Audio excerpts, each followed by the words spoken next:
का अपडेट आया और वहाँ पर परफॉर्मेंस दरअसल अच्छा है। कुल सेल्स 9% बढ़ती हुई दिखाई दी है। सेम स्टोर सेल्स ग्रोथ करीब 4% रहा। रिटेल सेल्स ग्रोथ 11% के आसपास रही। आगे डिटेल्स के लिए हमारे साथ कंपनी के सीईओ और एमडी शुभंकर सेन जुड़ रहे हैं। शुभंकर, स्वागत है आपका। अगर मुझे एक अंदाज़ा दे सके कि डिमांड की सिचुएशन कैसी है, क्योंकि 9% ओवरऑल ग्रोथ आप देख रहे हैं और कल टाइटन का मैनेजमेंट कह रहा था कि ये जो गोल्ड प्राइस हाइक हुई है उसके चलते कुछ डिमांड फीकी पड़ी है। आपके लिए सिचुएशन कैसी रही? देखिए, ओवरऑल हम लोग का 9% ग्रोथ रहा, रिटेल सेल्स में 11% का रहा।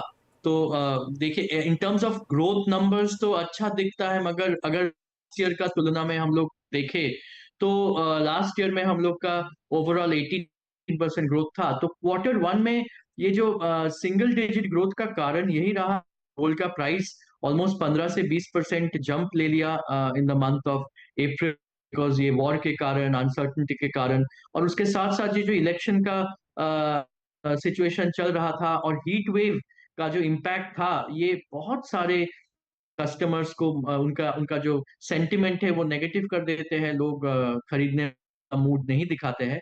तो ये सारा चीज लेके जिस हिसाब से हम लोग सोचे थे, तो हिसाब से नहीं हुआ। 11% ही रिटेल सेल्स में ग्रोथ आया। तो गोइंग फॉरवर्ड अब यहाँ पर क्या कुछ ग्रोथ में पिकअप के आसार बनते दिखाई दे रहे हैं या नहीं, अगर उसका एक अंदाजा दे सके? और किस तरह की ज्वेलरी में वो डिमांड है? हाउ इज योर देखिए, plain gold jewellery doing versus studded? अभी अगर हम लोग पूरा लास्ट ईयर की तुलना में एनालाइज करें, तो हम लोग का समर्स, लास्ट ईयर समर्स में भी बहुत सारे वेडिंग डेट्स थे। कंपेयर टू दैट, इस बार वेडिंग का मैक्सिमम डेट्स आपका second half of the year में है। आज कुछ हिसाब से देखें कि क्या बाइंग हो रहा है, तो ऑलरेडी हम लोग वेडिंग कलेक्शंस लॉन्च कर दिए फॉर द अपकमिंग सीजन। कारण यही रहा कि कंज्यूमर के माइंड में एक संकोच रहता है कि अगर गोल्ड का प्राइस और आगे बढ़ जाए तो क्या होगा। आप अगर देखें कि नवंबर में यूएस का इलेक्शन है, ऑलरेडी ये कमिंग ये मंथ में लोग फ्रांस का इलेक्शन देखे, यूके का इलेक्शन देखे। सो सारे कंट्रीज में इलेक्शन में एक अनसर्टनिटी रहते हैं, जो जिस हिसाब से गोल्ड का प्राइस अपवर्ड मूवमेंट में एक इम्पैक्ट रहता है। और उस हिसाब से अगर देखा जाए कि सामने में क्या दिख रहा है, ऑलरेडी ये मॉनसून अच्छे तरीके से चालू हो गए। So we are all hoping that एक बार मॉनसून ठीक से आ जाए, तो एग्रीकल्चरल सेक्टर पिकअप कर लेंगे, तो ऑटोमेटिकली ये जो मार्केट में लिक्विडिटी बोलिए, सेंटिमेंट बोलिए, बिजनेसेस बोलिए, तो अक्टूबर धनतेरस है, फेस्टिव सीजन चालू होंगे। ऑलरेडी अगस्त सितंबर से आई थिंक नवंबर का जो वेडिंग, उसका भी पिकअप लेना चालू हो गया। अगर हम लोग एनालाइज करें ग्राउंड लेवल में, बिक रहा है क्या? वेडिंग ज्वेलरी ही ज्यादा बिक रहा है। छोटे मोटे ज्वेलरी आई थिंक कंज्यूमर का अभी है नहीं। अभी जैसे ईस्ट इंडिया में रथ यात्रा चल रहा है, तो उसके कारण थोड़े बहुत बाइंग हो रहे हैं। But I think that Q2 और Q3 में Q1 के में बेटर ही होना चाहिए। ओके, Q3 Q2 ऑनवर्ड्स आप कह रहे हैं एक इम्प्रूवमेंट रहेगा और you are more confident of Q3? Yes, एकदम एकदम। ओके, ये बताइए, सेम स्टोर सेल्स ग्रोथ रफली अराउंड 4%, इसे आप फिर बेटर कर पाएंगे इस गाइडेंस के चलते?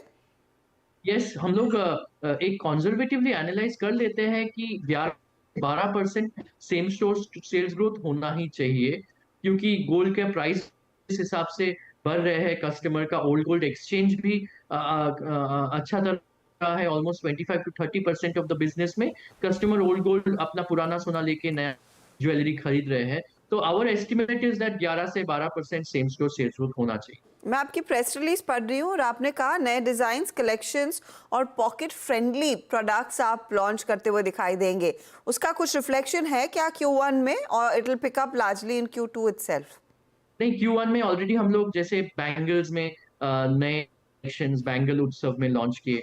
हम लोग का वेडिंग में गठबंधन कलेक्शन का जो है वो हम लोग लॉन्च कर दिए थे। लाइट वेट ज्वेलरी में हम लोग बहुत सारे कलेक्शंस लॉन्च किए। और सबसे मजा का चीज है कि हम लोग gold beans launch Akshaya Tritiya में। तो उस कारण के लिए जो यंग जनरेशन है, हाफ ग्राम, 1 ग्राम, ये सारा लोगों को खरीदना चाहिए, कुछ भी हो उनके बजट के अंदर। So that was the whole objective. So we are continuously innovating. अभी Q2 में भी हम लोग ने अभी इंडिपेंडेंस डे आने वाले हैं, चेन्स का हम लोग नए कलेक्शंस लॉन्च करेंगे।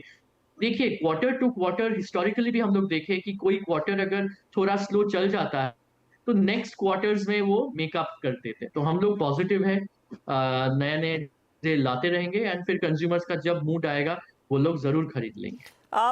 आपने एक चीज मेंशन की कि पोस्ट मॉनसून वो एग्रीकल्चरल डिमांड, कितना एक्सपोजर रहेगा इस तरह के ग्राहकों की तरफ आपका? नहीं, हम लोग का जो फ्रेंचाइज है वो अधिकतर आपका टायर 2, 3, 4 सेमी अर्बन या सेमी रूरल टाउन्स में है।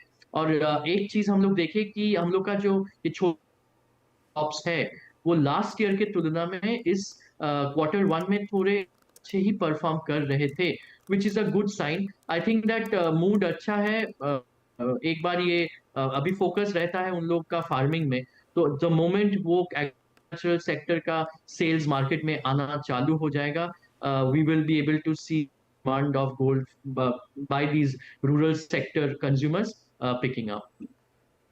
बहुत बहुत शुक्रिया Shubhankar, and good luck for the rest of the year. Hopefully ये FY25 वाला साल ज़्यादा बेहतर रहेगा। सेकेंड हाफ में ज़्यादा शादियाँ, ज़्यादा ऑस्पिशियस इवेंट्स हैं, तो वो पिकअप देखने को मिल सकता है, लेकिन Q1 was also not too bad. चलिए इस मोड पर लेंगे एक छोटा सा ब्रेक के बाद आपके लिए लेकर आएंगे हमारे जानकारों के पोर्टफोलियो का अपडेट और देखते हैं ओशो